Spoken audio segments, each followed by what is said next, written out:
Have you ever heard a story so powerful it refuses to die, even after 2,000 years? This is one of those stories. It's not just about a hero. It's about the terrifying price of freedom and how a brutal act of suppression can accidentally create an immortal legend. This is the story of the Appian Way. After years of rebellion, after Spartacus and his army of escaped slaves shook the Roman Republic to its very core, the end finally came.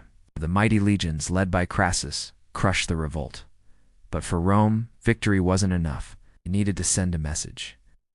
A message so horrifying, so visceral, that no one would ever dare to dream of defiance again. And they chose the most symbolic stage imaginable, the Appian Way, the great road leading into Rome, the very road the rebels once hoped to march down as free men. Imagine this. For over 120 miles from Capua all the way to Rome, the road was lined with crosses. On each cross, a survivor of the rebellion. 6,000 men. 6,000 souls, nailed up and left to die a slow, agonizing death under the Italian sun.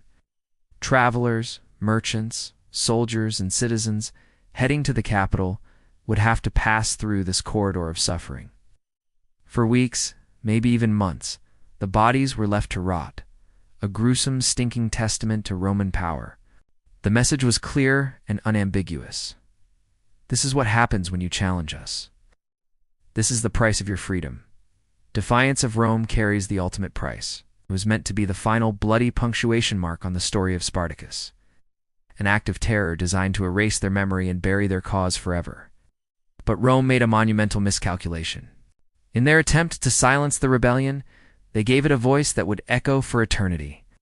Those thousands of silent, decaying bodies on their crosses spoke louder than any emperor's decree. They became martyrs. Their suffering wasn't just a warning. It was a symbol.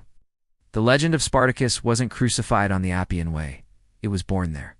From those very crosses, a new idea took root in the minds of the oppressed throughout history, the idea that the fight for freedom is a noble cause, even in defeat. The story of those 6,000 souls transformed from a warning against rebellion into an eternal symbol of the unyielding, unbreakable human desire to be free. Rome wanted to make an example of them, and they succeeded, just not in the way they intended. They created a legend that would outlive their own empire. Thank you for watching. If you found this story as powerful as I do, please like, share, and subscribe for more chapters from history.